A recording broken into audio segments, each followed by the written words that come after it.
Good morning, good afternoon, and good evening to everybody who joined us here today for our 9th URBIS Dialogue.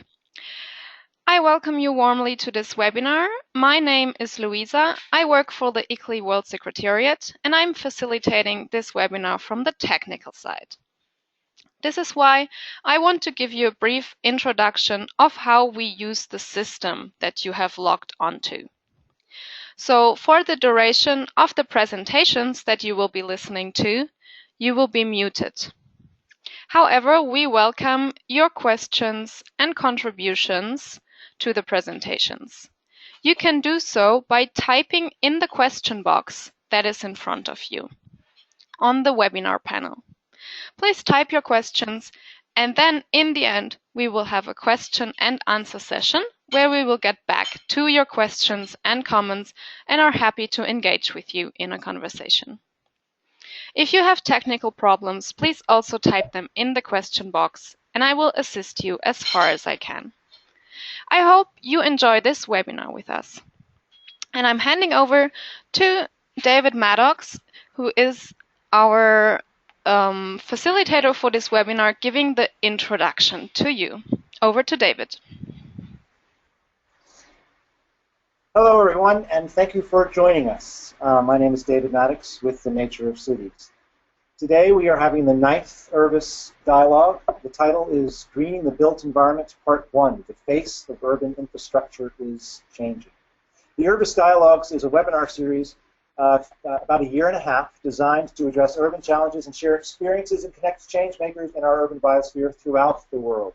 You can see our website down below for past URBIS Dialogues, future URBIS Dialogues, and other programs of URBIS.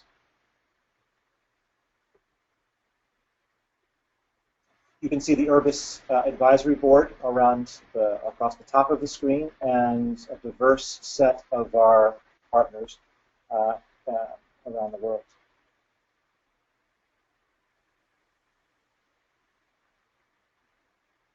The URBIS Dialogues started last year. It's a 15-webinar series, a global platform for online dialogue. We hold it every first or second Thursday in the month, and we archive them for repeated viewing. You can find these things on our website. The idea is to bring together representatives from cities and local governments, experts from many different disciplines and from around the world, share experiences and address specific urban challenges focusing on sustainable use of regional biodiversity and ecosystem services. The creation of better cities that are resilient, sustainable, livable, and just. We're interested in supporting social development in this rapidly urbanizing world. The next URBIS Dialogue is beginning of March. You can see it on your screen, and you can also see it at the website. It's about biophilic cities.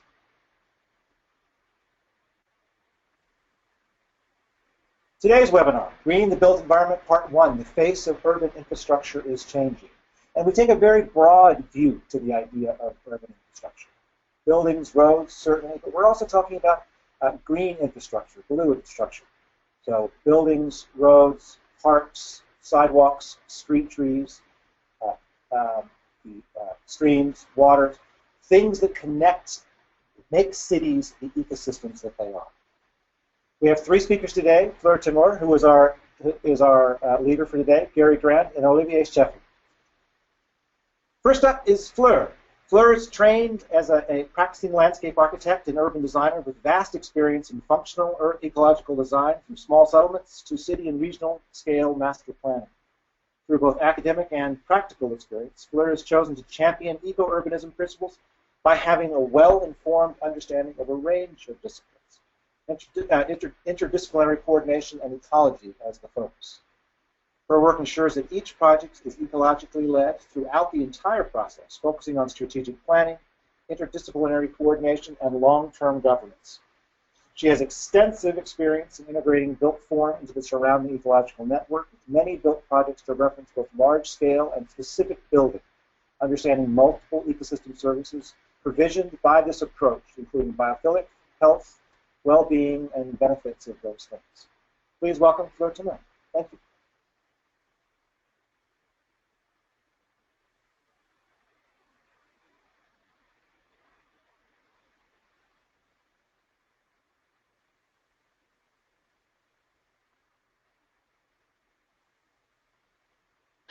Hello, good morning, afternoon and evening. Sorry for the delay there, I couldn't unmute myself. I trust I'm now unmuted. What I will be looking at today, once I've got rid of this, sorry, excuse me, I don't appear to be able to get rid of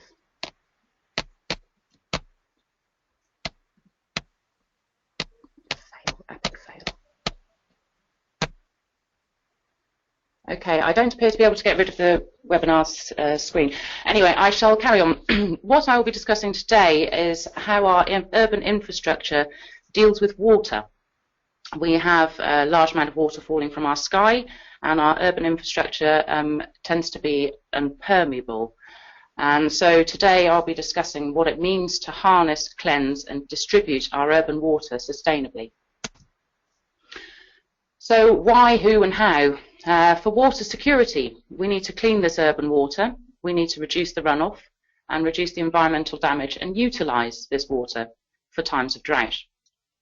Environmentally, we need to support, create and enhance urban biodiversity while securing it downstream.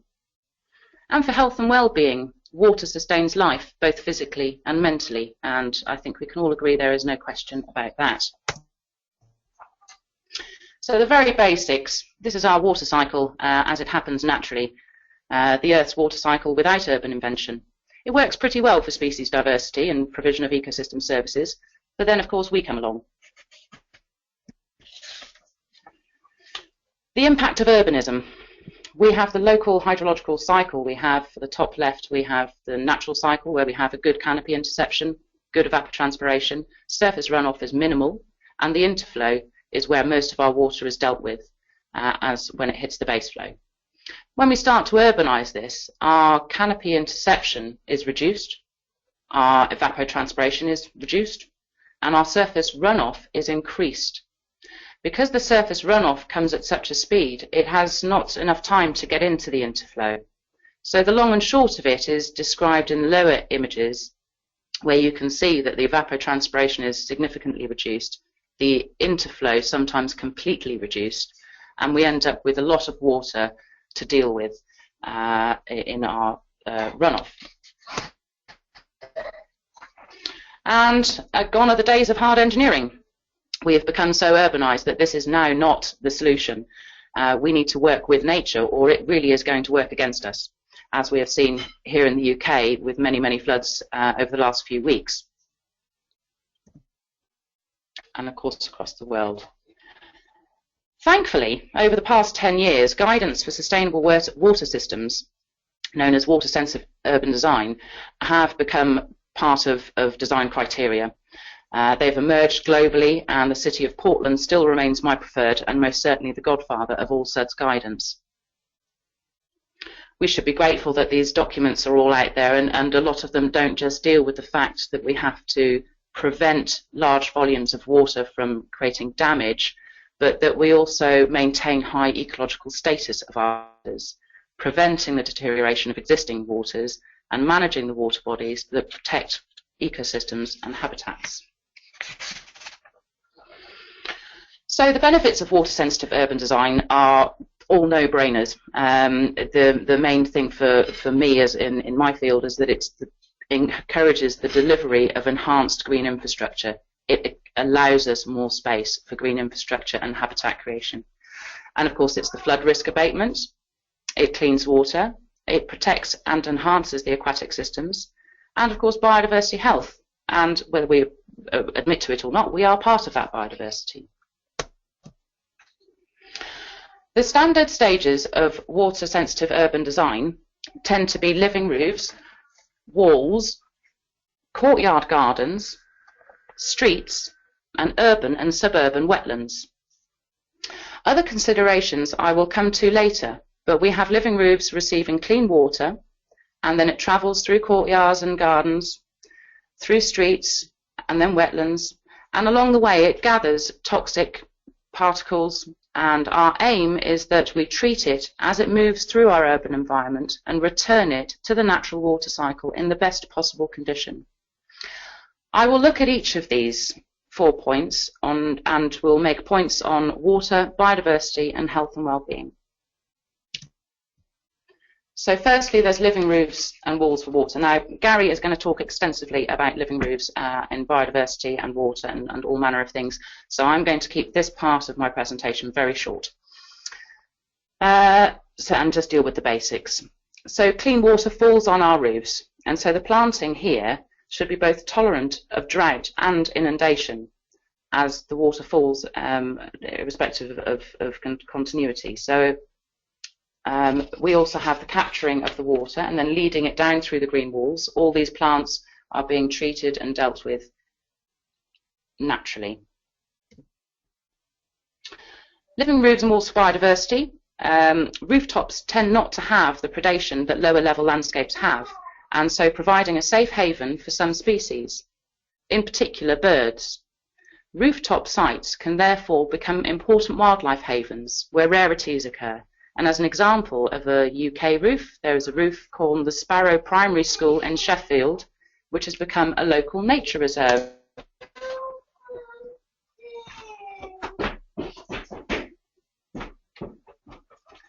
Living roofs for health and well-being.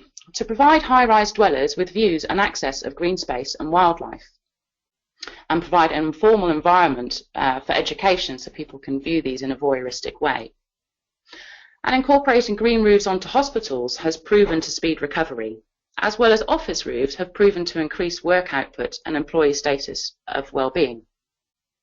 And then there are the other obvious elements of reducing heat island effect and the need for artificial heating and cooling systems. Courtyards and gardens for water. This is where the design element for my field becomes very exciting. By keeping the water at surface level, there is no need for underground services for water, which makes water-sensitive urban design ideal for deck courtyards, and which tend to be most of our city construction. Any excess water, given that it's virtually as clean as when it fell from the sky, can be used for food growing and other landscape irrigation.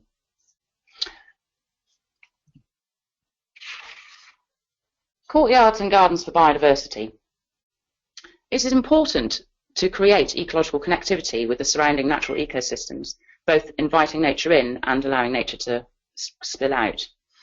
Another interesting thing about courtyards is that you can create a complex islands of diversity in a wider mosaic of habitat. So each courtyard can vary very much from the next courtyard at different species level, given the different provision of water landscape. So you can have very formal, as you see in the top image, and very informal.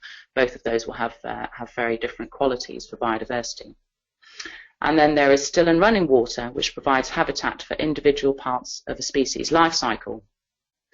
So if we holistically design our courtyards, we can ensure that there is everything that certain species, such as frogs and toads, require for breeding, without them having to risk their life to find a suitable breeding site crossing our roads.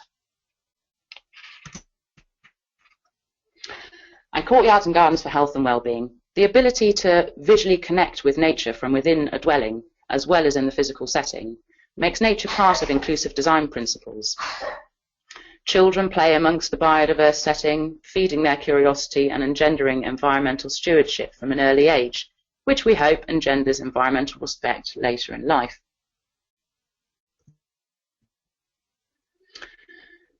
So the next phase is, as the water travels out of the courtyards, it comes out into the street environment. Now this is where we start dealing with some pollutants, some major pollutants. So the road runoff, pavement runoff, and other hard surfaces from buildings, all this water runs off into the street environment. So we create rain gardens. And the rain gardens are made up of substrates, have varying depths, have different vegetation, all appropriate to the setting and what's being dealt with, which should all be strategically designed. The ability to visually connect with nature at street level is of utmost importance, as these are often very hard and polluted and difficult urban environments. Our traditional street drainage systems were designed in our existing cities for smaller urban settings, and since these have grown both horizontally but also vertically. And the systems that were placed so many moons ago are now not coping, leading to unmanageable amounts of water in the drainage system, and as such flooding areas immediately, but also further downstream, causing physical damage to habitat as well as people's livelihoods.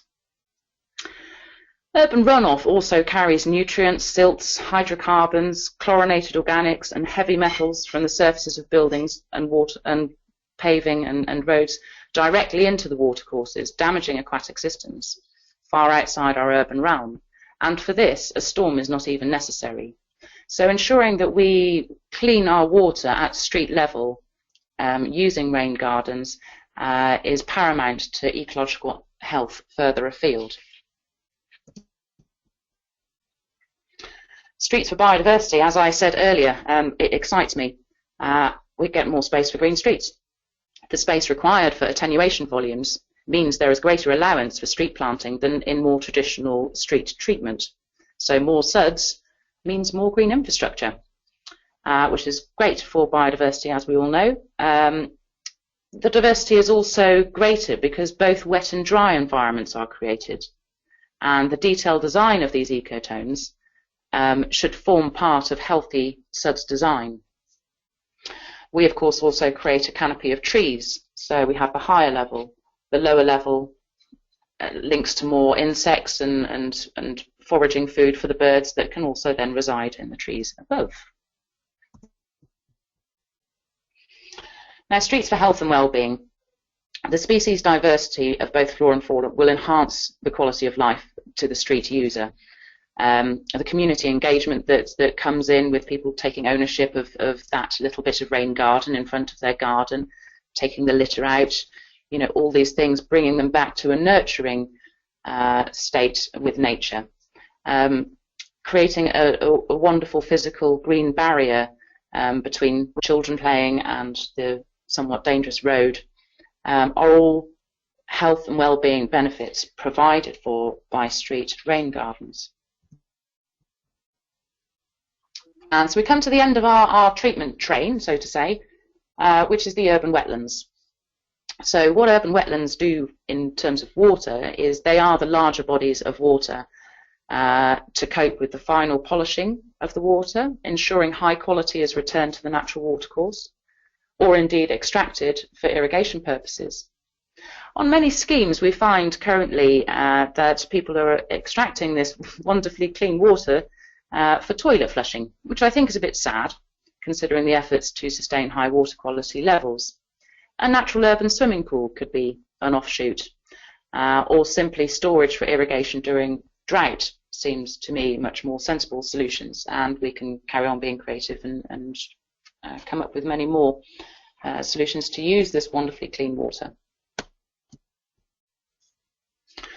So wetlands for biodiversity are extremely high quality. So the larger water bodies and their associated wider and thicker belts of fringe flora become attractive places for nesting birds, which are often really far and few between in urban setting, for obviously water birds in particular. And these large fringes give them the space and the privacy they seek to breed. These larger vegetated fringes also encourage the breeding of many insects such as dragonflies, and the banks become good amphibian refuges, the higher and drier banks suitable for bank-dwelling birds, and so on. And with these larger fringes, the ability to create vast areas of marsh and vast areas of wet woodland also become plausible. So for health and well-being, by having urban wetlands, you create an urban oasis full of life, and it's an educational and recreational resource for all ages. These places are often adopted by wildlife trusts and other bodies that seek to enhance and secure these resources for both nature and environmental education. Public pathways can traverse these wetlands, ensuring areas remain free of disturbance for the breeding waterfowl and other creatures, giving people the opportunity to have this as a daily experience en route to school or work or wherever they choose to go, enhancing their daily life. I said there were some other considerations apart from the four big ones that most guidance talk about, and it's dealing with the water we need in our urban environment. Our large and often open amenity spaces for ball playing, for just general green areas, people like green areas, should be planted with deep-rooted, herbaceous, low-flowering plants which retain water better and so require much less irrigation. They provide nectar for insects, and by doing so, food for birds and bats. And they are a lot more pleasing to view and sit on. And as a bonus, the management team need not mow so often, and so reducing the cost of long-term maintenance. So this is a simple application at implementation stage, which can secure amenity spaces for the long term, ticking all the boxes we like to tick. And we have the urban woodland setting. Urban woodlands provide much needed shade and cool areas within the city. They reduce the need for ground floor irrigation, providing the ground cover is suited to shade, and they clean the air and precipitate, whilst providing a lovely human setting, a human world to be in that is far removed from the rest of the city. So applying this to a project, many moons ago I worked on the Athletes Village in London. Now this plan I'm showing you, all the areas you see are green, but they actually exclude the courtyards and the roofs. So where you see the blocks, that's where there are block apartments with internal courtyards. Apologies, I couldn't find a better plan. What we aimed to do here was to fulfill each part of that cycle that I've just been discussing. So from roof to courtyard to open space to wetlands, and then the water is dispersing into the natural river. And we aim to be on top with all of the plant specification to ensure that we were ticking all the boxes of biodiversity, of reducing the necessary irrigation, giving the health and well-being. So we started off with the living roofs, where we designed several habitat mimicry roofs. So we had calcareous grassland, neutral grassland, and we had some heathland roofs. And this was our first basis of really trying to create habitat on the rooftops. In amongst all the green spaces, each courtyard was asked to provide a certain amount of still water, a certain amount of flowing water, a ratio of green, which was trees, a ratio of green which was nectar providing, a ratio which was providing for nighttime nectar, and so on. And this then led out into the wetlands, where we created marshland, wet woodland, the stilling ponds at the start, the polishing pond at the end. This photograph here was taken 1 year after planting, so I would love to go back now and have a little look and see how it's all evolving. But for instance, a standard wetland would maybe have 5 species in it, whereas the marshland, the purple and the peach you can see, the marshland contained 46 species. So really trying to, emphasize that we can design for biodiversity as well as provide this clean water. As far as I'm aware, this has been very successful, and people enjoy being there. It's open to the public. It's a popular place to go, and it's full of wildlife. And I believe it has now been taken on by the London Wildlife Trust, so that they can ensure and monitor the future changes and enhancements that we've made. So all I can say is when it rains, let it fall and nurture it when it does, and use it carefully. Thank you very much. I shall hand you back to David. Many thanks, Fleur, for that. That's a wonderful production, a wonderful presentation. I want to remind the whole group that you can have a look at the questions box. You can ask questions at any time, and we will address them at the end of the webinar.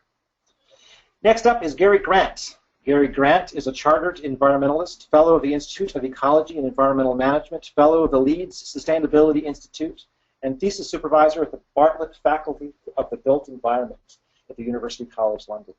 In the 1980s, he worked for the London Wildlife Trust, managing urban wild space. He conceived the London Wildlife Garden Centre, which won a RIBA Times Award, and led the Wildlife in Docklands project for the Wildfowl and Wetland Trust. In the early 1990s, he works on the design of the London Natural History Museum's Wildlife Garden. And from the early 1990s, he has specified green roofs, beginning with the Kew Building at the Horniman Museum. Gary wrote the English Nature's Research Report on Green Roofs in 2003, and is the author of Green Roofs and Facades, published by BRE Press in 2006. Also author of Ecosystem Services Come to Town, Greening Cities by Working with Nature, published by Blackwell Wiley. He is now the director of the Green Infrastructure Consultancy, which was formerly director of AECOM Design and Planning, AECOM, which worked on such big projects as the London 2012 Olympic Park and projects in Russia and in Doha. Please welcome Gary Grant. Thank you, David. I'm going to run through a few thoughts on green roofs and living walls.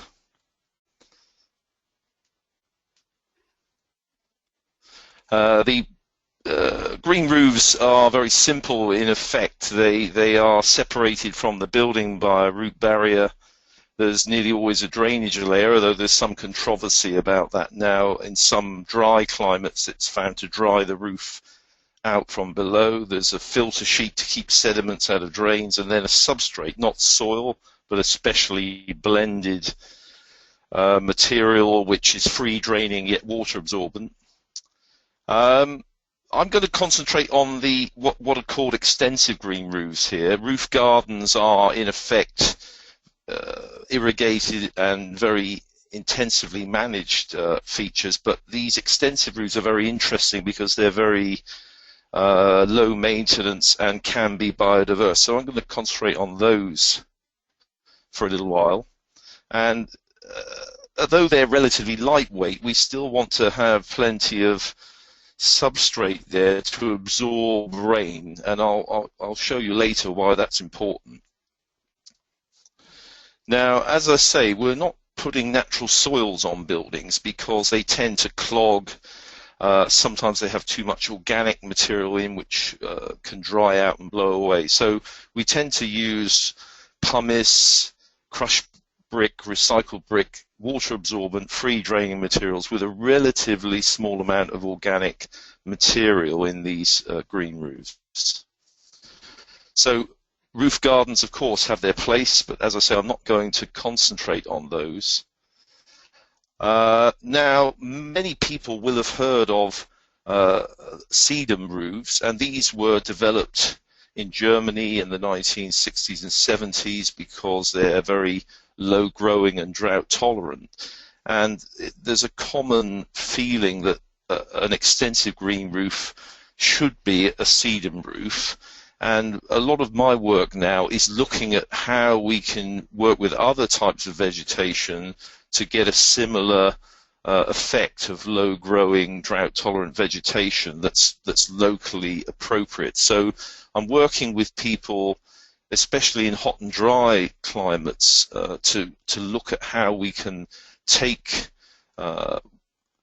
natural vegetation that we see in dry and exposed environments and somehow cultivate that to use on green roofs. So a lot of my work is about diversifying extensive green roofs. So this is the conventional Northern European sedum roof. But our colleagues in Switzerland have shown us that by seeding and plug planting local native vegetation, we can do some very interesting things. This is on a factory near Zurich. And in Basel, we've been very impressed by what's being done there. The roofs are being designed specifically for rare spiders and beetles. These roofs, of course, have many of the benefits of keeping buildings cool and absorbing water, but here the emphasis is very much on biodiversity.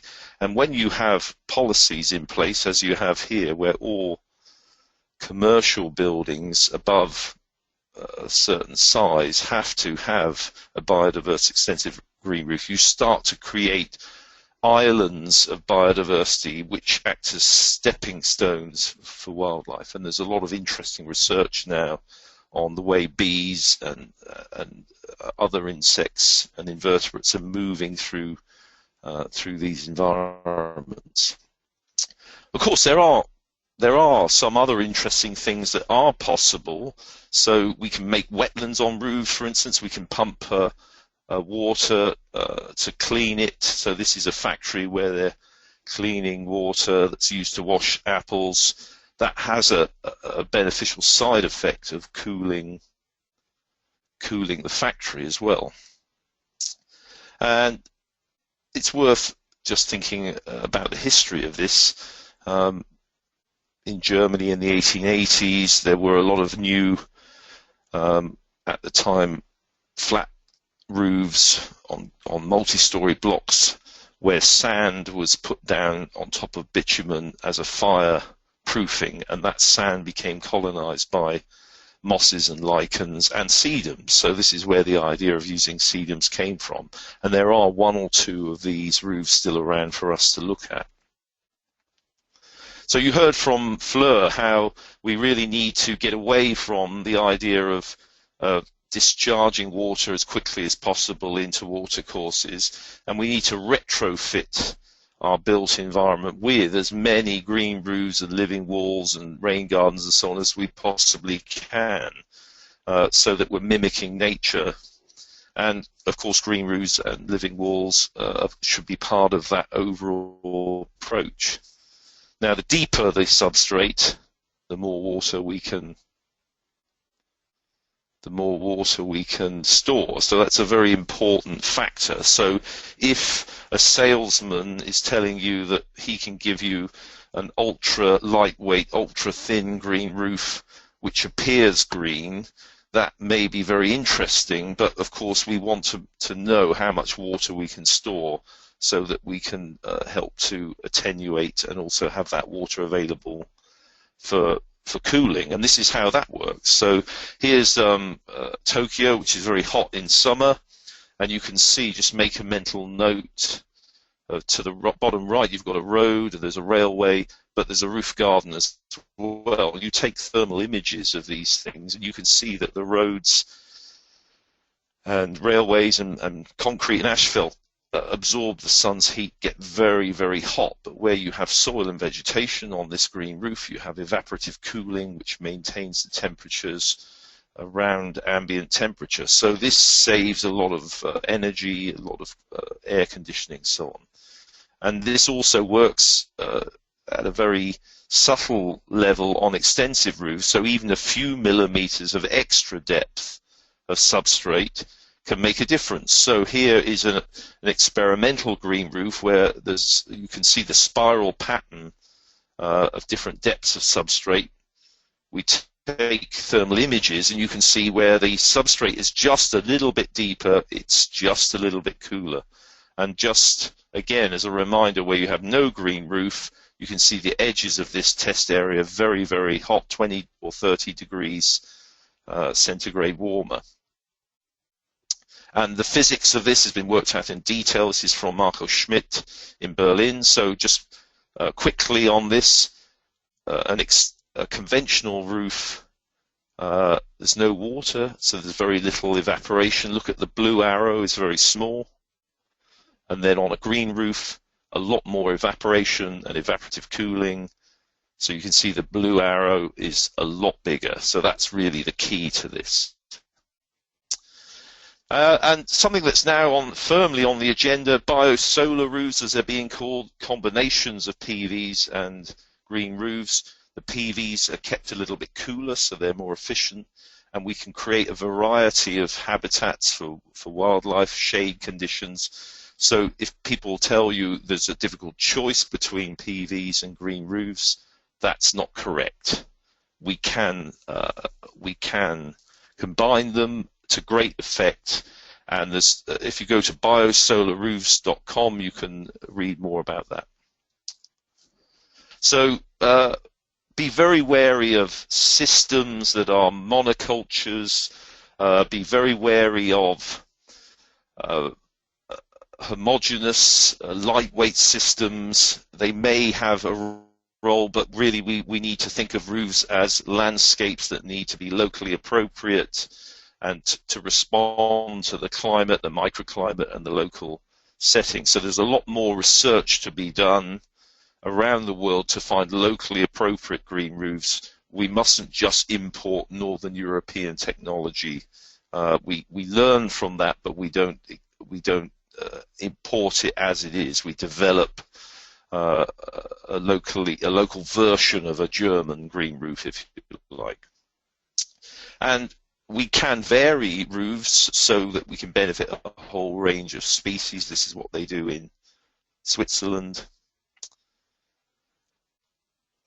Mounding means that insects in cold climates can last through the winter on the roof. Mounding means that insects in very dry climates can survive through dry periods. So there's a lot of interesting work that's being done on this as well. And you know, the Swiss have inspired us. We've got our own version of their approach in London with our own suite of species. So it's being done very successfully. And of course, there are plenty of other things we can do, bee hotels and so on and so forth. Even when you have intensively used roof spaces, we can still benefit wildlife, bird boxes, bat boxes, and so on. So I'm going to move on quickly now to walls. We can do the old-fashioned thing, climbers and so on, which is fine, relatively easy to do and cheap. Or we can use modern techniques of modules with irrigated panels. Sometimes they have substrates in, sometimes they're hydroponic. And this is my first project in 2007, which uses panels. You can use a very wide range of plants. And this is a more recent project, and the idea here is to keep this building a little cooler in summer. What's very interesting about this project is that the irrigation water is collected from the roof. So we are not using potable water or water from the main supply. We're collecting rain from the roof. That's water that would otherwise go in the drains. We can pump that through the wall, irrigate the wall for five minutes a day. That helps keep the walls cool. So this is a water-sensitive approach. And we can deliberately choose plants that attract insects, pollinators. This is a south-facing wall that's designed for bees. And now we're moving into just very interesting discussions with building services engineers about using the living walls in effect as radiators to dump heat from inside of buildings to the exterior. So we can use heat exchangers on the irrigation system to do that. And that gives another good reason, apart from the usual ones of cooling, biodiversity, and improved air quality. That means that the living wall can become part of the operation of, in this case, a lecture theatre. This is a project that's still under discussion. And finally, I just want to talk about a new wave of living walls where there is no pumped irrigation. They're very, very simple, and what we're doing here is letting rain from downpipes go into tanks behind the wall, and then that very slowly goes through the wall over a period of days and weeks to keep that wall alive. And this one in London is now nearly 2 years old, so it's an experiment, but it's working very well. So this keeps it even, it's an even simpler system than pumps and so on and so forth. And I think we'll see a lot more of this, eventually having very wild walls that are self-irrigating, so that we're having a much more natural approach. And this is just so that you can see how that works. If you look on the left, you'll see there are the tanks behind the living wall, and then the water, as I say, seeps through to irrigate. So that's my contribution. Many thanks, Gary. That's wonderful. Our third and last speaker for today is Olivier Scheffer.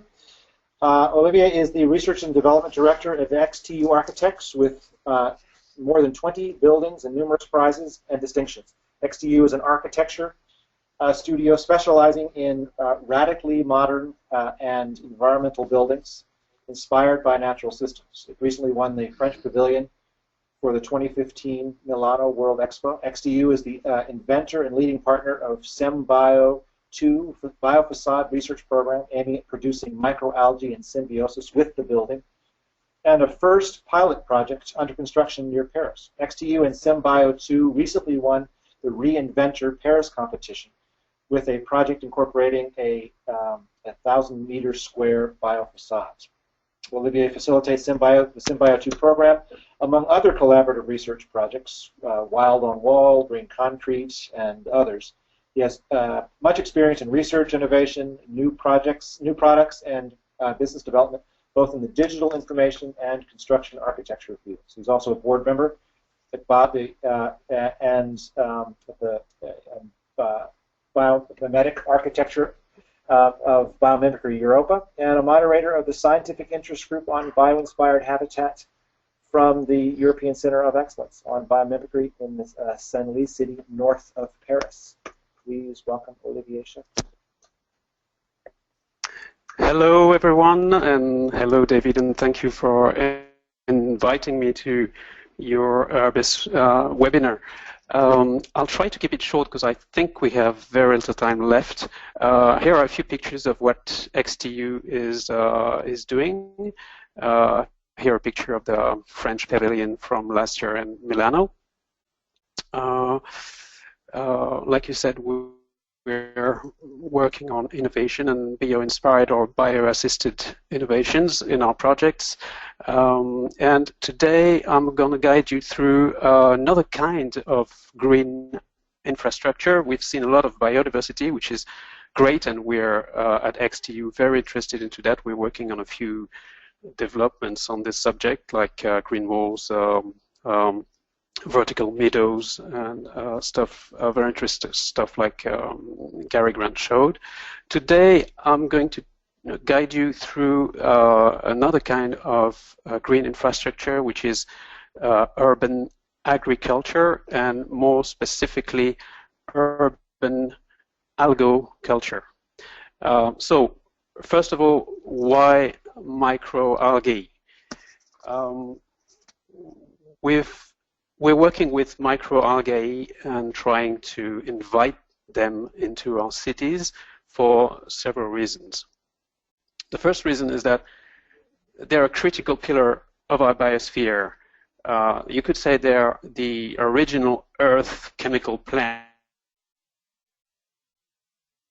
And a billion years ago, they transformed the Earth atmosphere into our breathable or less and less breathable sometimes atmosphere. They still absorb 30% of atmospheric carbon dioxide and produce 50% of our oxygen.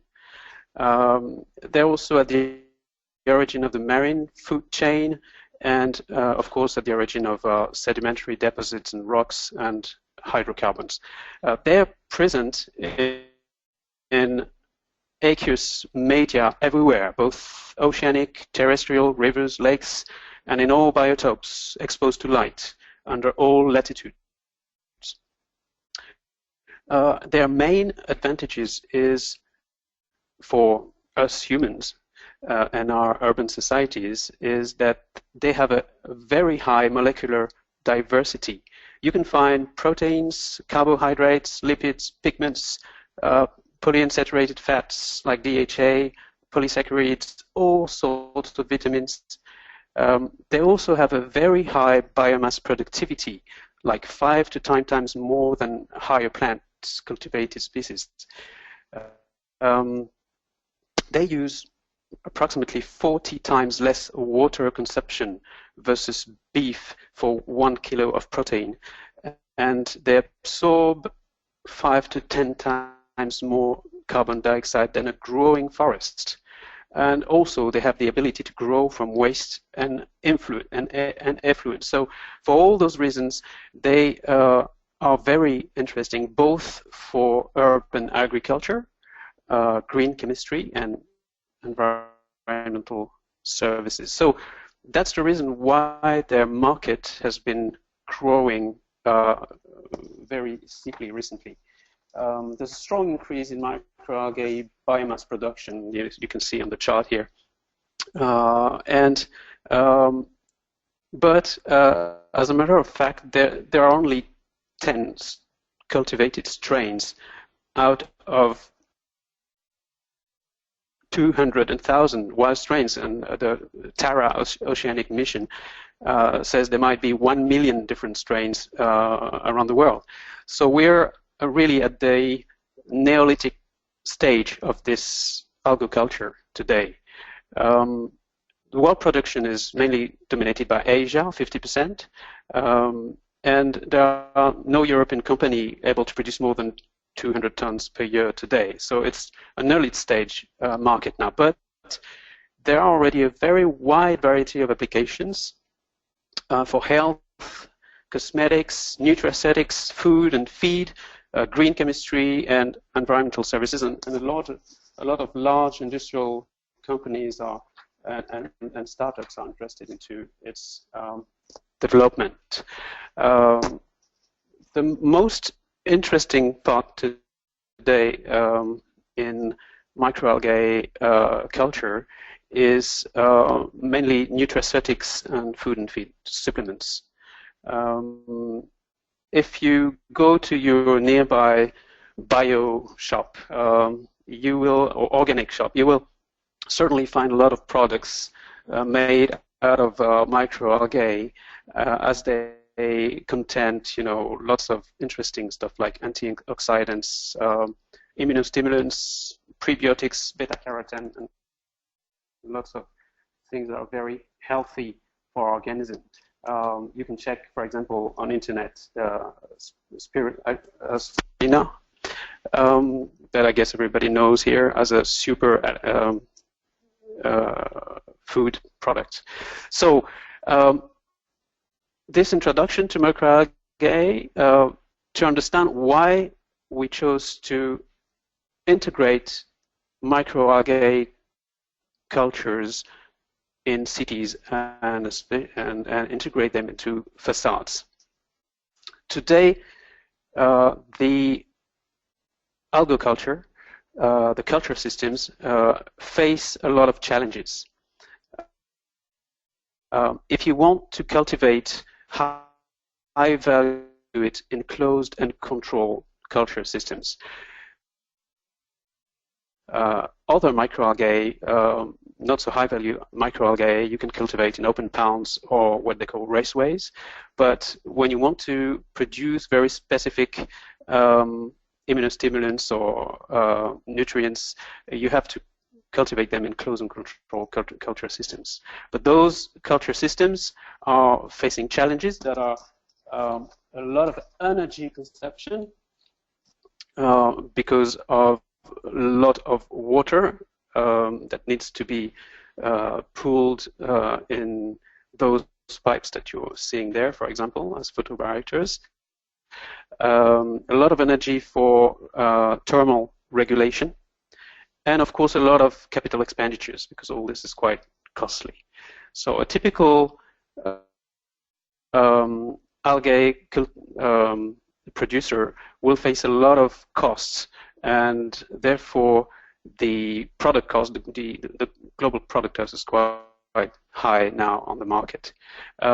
So the first challenge we've solved with our academic partner, the GEPEA, which is a French laboratory specialized in biotechnology, and they've been working on the water quantity challenge, building photobioreactors that are flat panels, but as you can see on the screen, that use very, very little water compared to raceways or other systems, sometimes down to 99% of water consumption.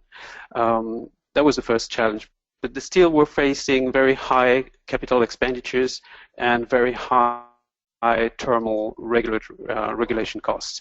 So we've been working in a consortium, in a research consortium, since 2008, in order to conceive, design, and build the first building integrated photobioreactors using a very flat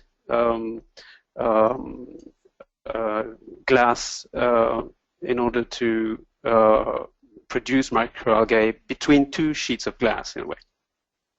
That's the first innovation that is patent pending. And the second innovation was to conceive and design a greenhouse, a vertical greenhouse. Technically speaking, in the building industry, it's a double skin facade, an active double skin facade, but it functions like a greenhouse in horticulture, for example, a bit more complex, but still basically the same functions, which means that during the winter, it's all closed and it builds up heat between the building and this thermically regulating both the building and the algae. And in the winter, it's highly ventilated and it gives shades to the building.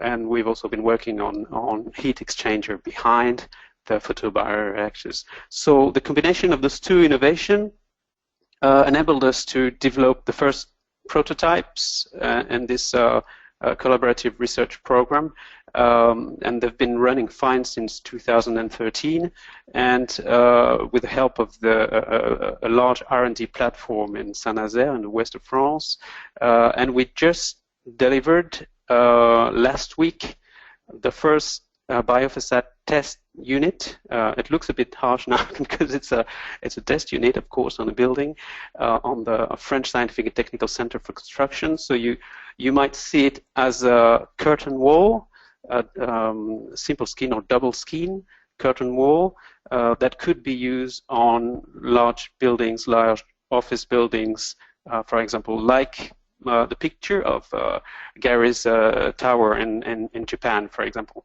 And you can see every second panel you have photobioreactors.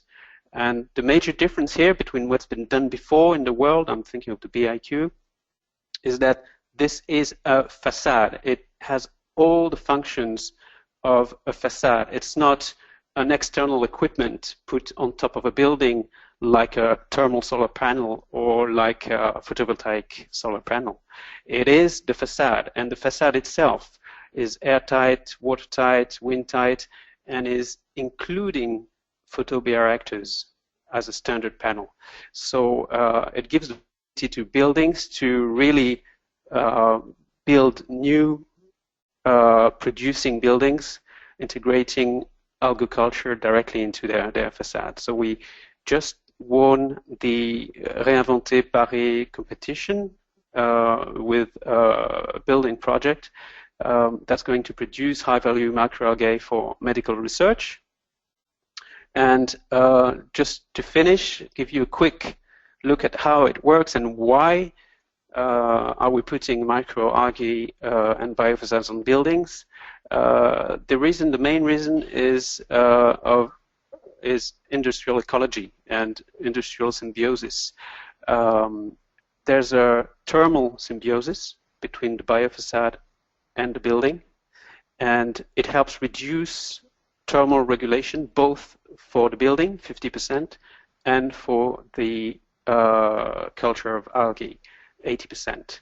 And all this ends up into an economic symbiosis with capex mutualization, energy savings, and resource savings for the algoculture, and new rent, commercial rent, energy savings, and environmental bonuses for the building, because we're also looking at chemical symbiosis, like using the building's carbon dioxide emissions, for example, or roof waters, or even effluents to help increase the algoculture efficiency.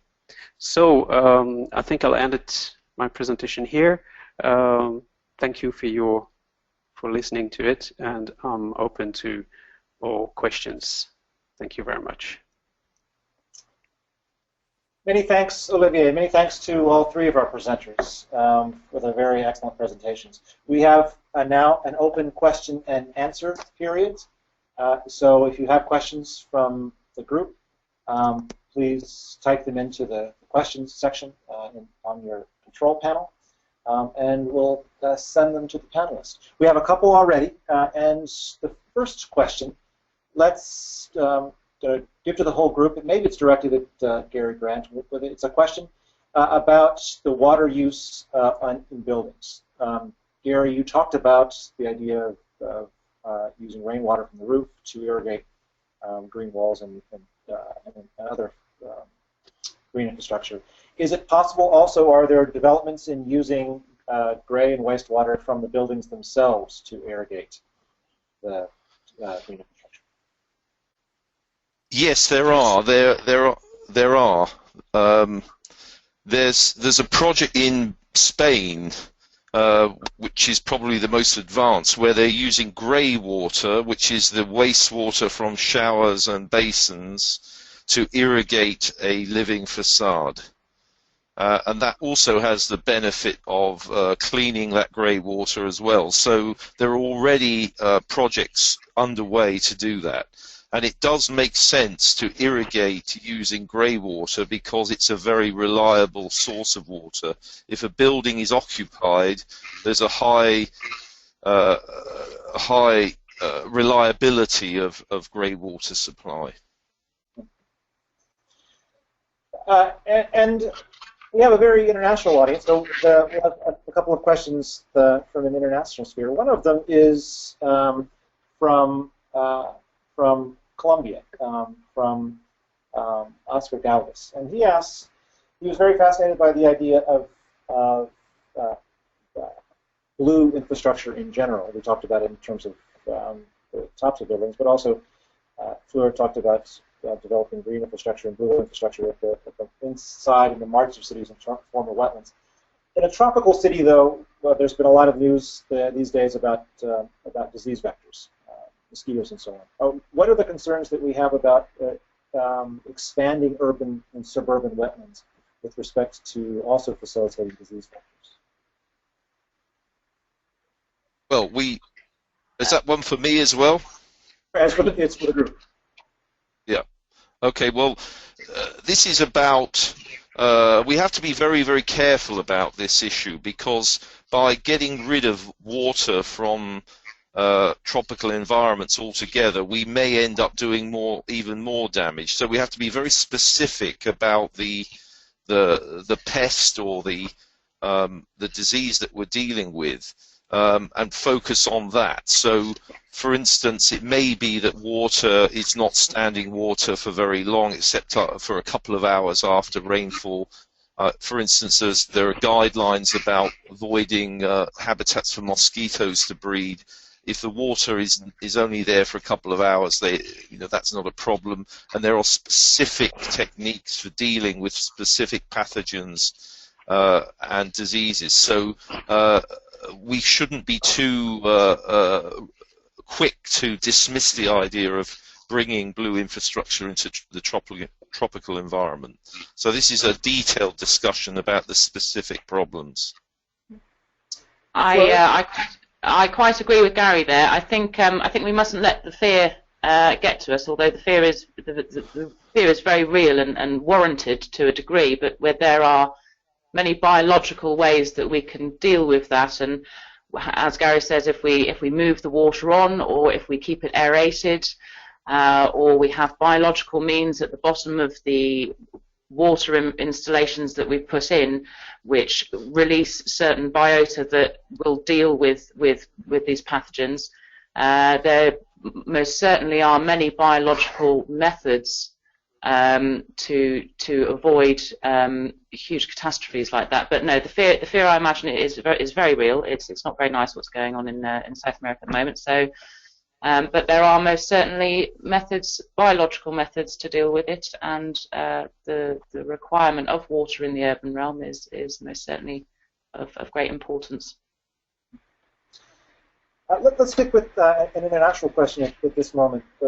We have a very international audience here. Many of us are interested in international questions, particularly because the challenges that cities face around the world are in many ways quite similar.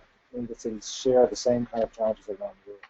One of the things that unites, to some extent, all three of your presentations is green infrastructure that seems from the outside to require a lot of research and development and a lot of money to not only to design but also implement. How do you think, and this maybe is a question we can start with Olivier, how do you think we can expand these technologies to cities which aren't the cities that have a lot of money to invest in these kinds of things?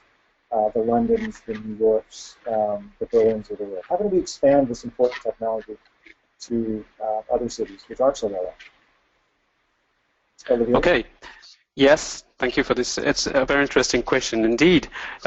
You see, there's quite an important difference between the green walls and green roofs that do have a lot of benefits and external benefits, economic benefits to the city, of course. So there's a lot of savings to make with green roofs and green walls. But there's quite a difference between this approach and an urban agriculture approach, which is actually a production approach with revenues. And the reason why biofacades are ready today to be integrated into city planning is that their commercial activity has a real, very high growing market, and a microalgae producer is earning enough money to pay a rent to the building, like any kind of other commercial or industrial activity that would be hosted by a building. And by paying the rent to the building is also paying back the investment for the biofacade.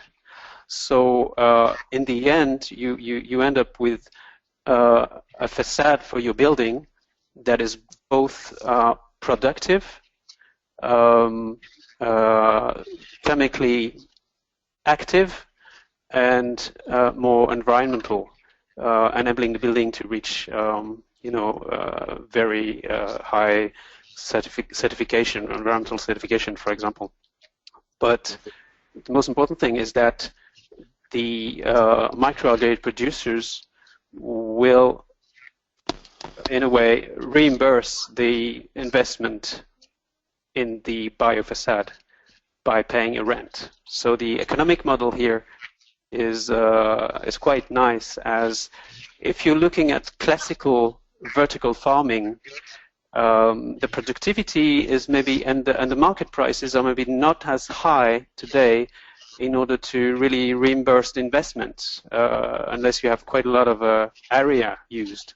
But with a biofacade, you may, with 1,000 square meters of biofacade, it may reimburse itself over 15 years, which is, the average ROI for real estate developer, for example.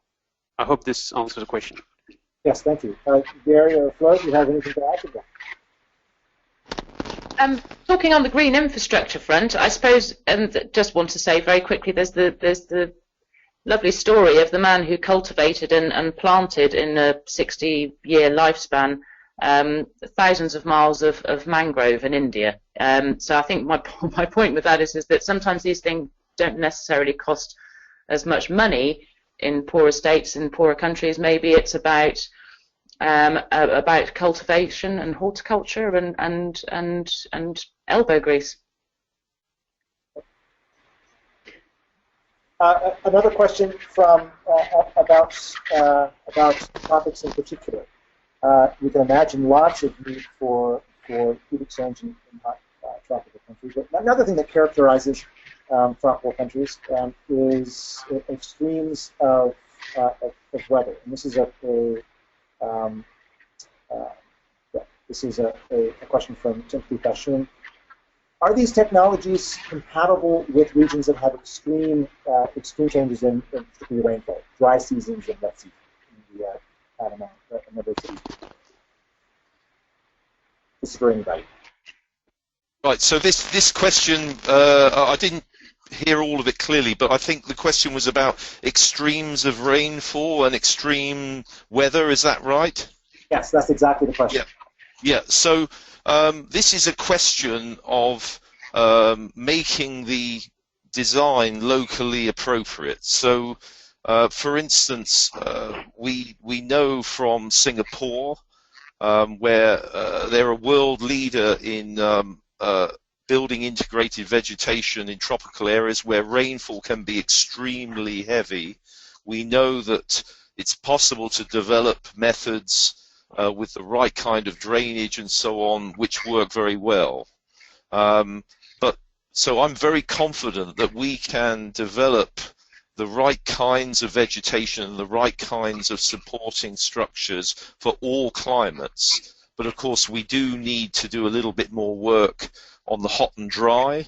So we're looking at desert roofs, which will be quite different. And of course, wind is a problem in some places. But Northern Europe is used to that, so that's something that we've been able to demonstrate is also can be dealt with. So the answer is yes, but we can talk about specifics, but in general, it's not a problem. It just needs a little bit of attention. Here's a fascinating design question for Olivier, and that is the question from Oscar Galvis. These algae facades are green, and they be made different from different kinds of algae to diversify the colors in order to match the design elements for the local neighborhood and the city in general.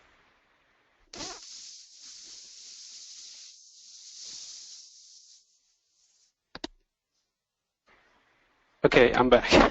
So it was about the design and the colors of the facades, right? Yes.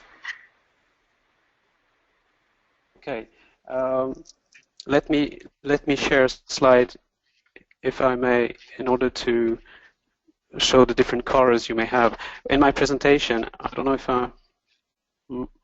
if it's working. Louisa, can we share Olivier's? I'm trying to share.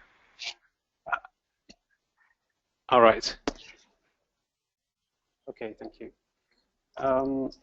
As you can see in this picture, microalgae can have really different colors, and so will the biofacade as well. As a matter of fact, we're going to start working on the pilot project I showed you on a specific strain that's called Hematococcus pluvialis in order to produce astaxanthine. And the astaxanthine is a very deep red pigment, and in order to cultivate this and to produce this astaxanthine, your microalgae culture at the start is green like this, like apple green, and on a second stage, after 1 day of production, it becomes like this kind of red. So we're going to see a facade that's actually going to change colors from like the colors of spring to the color of fall during 2 days, and the colors will be it will really be living facades in a way as their color changes throughout the day or throughout the week. Thanks, Olivier. We have one last question to talk about, and that is the question of monitoring.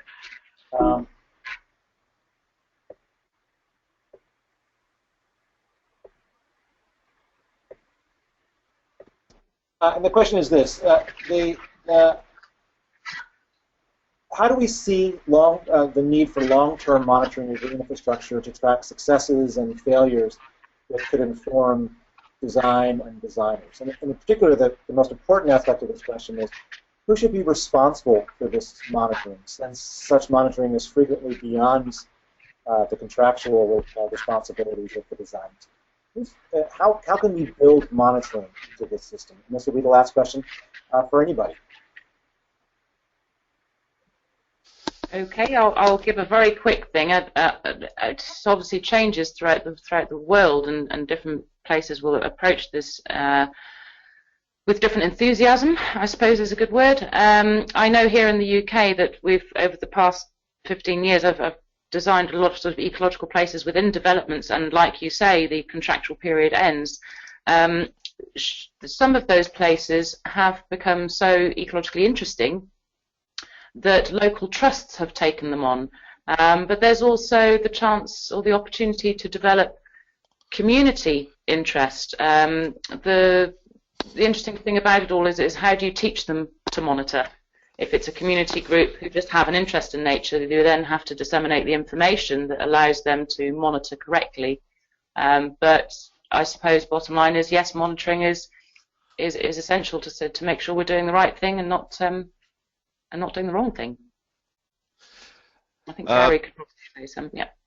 Yeah, well, I think that there's a lot of interesting conversations going on now about bringing the green infrastructure world into the smart city agenda, so that we will be ultimately listening and watching and measuring the effects of green infrastructure in real time as part of a citywide network, so that we can, for instance, hear bats, we can see birds, we can measure temperatures inside buildings, outside of buildings, we can measure the flow of water, we can measure evaporative transpiration, cooling. So all these things could be automated, and they will be, and there are research programs in most cities now through academic institutes to look at this, and then on top of that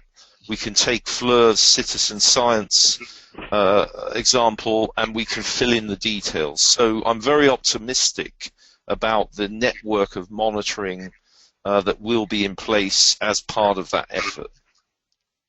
I quite agree, Gary. In fact, there's one which people could go and have a look at now, which is called the Blue-Green Dream, which is I think a UCL academic research program, which is looking at several cities and trying to figure out how much pollution there is on this street. How many trees do we actually need? Do we need 12? Do we need 15? And figuring out the mathematics side of it, which I suppose falls into the same bag as the monitoring in the long-term future. Olivier. Yeah, I fully agree with Gary. Yes, I fully agree with Fleur and Gary. I think without monitoring, people won't be able to measure the improvements of green infrastructure. So it's a key to its success. Of course, with BioFacade, it's a bit easier as it is a production system that's fully monitored and quite automatized. So we know exactly how much carbon dioxide is consumed, how much oxygen is produced, how much rainwater is recirculated or phytoremediated. So it's more at the global level that the challenge resides, like Gary and Fleur said. Thank you very much to all the panelists, Fleur, Gary Grant, and Olivier Scheffer. It's been an excellent presentation. Thank you so much. And thank you to all the audience members who've come to listen to us. Please join us for future URBIS Dialogues. You can find them at the website at the top of your screen, at italy.org, URBIS Dialogues. Thanks, and we hope to see you again. Bye-bye. Bye-bye. Thank you. Goodbye. Thank you.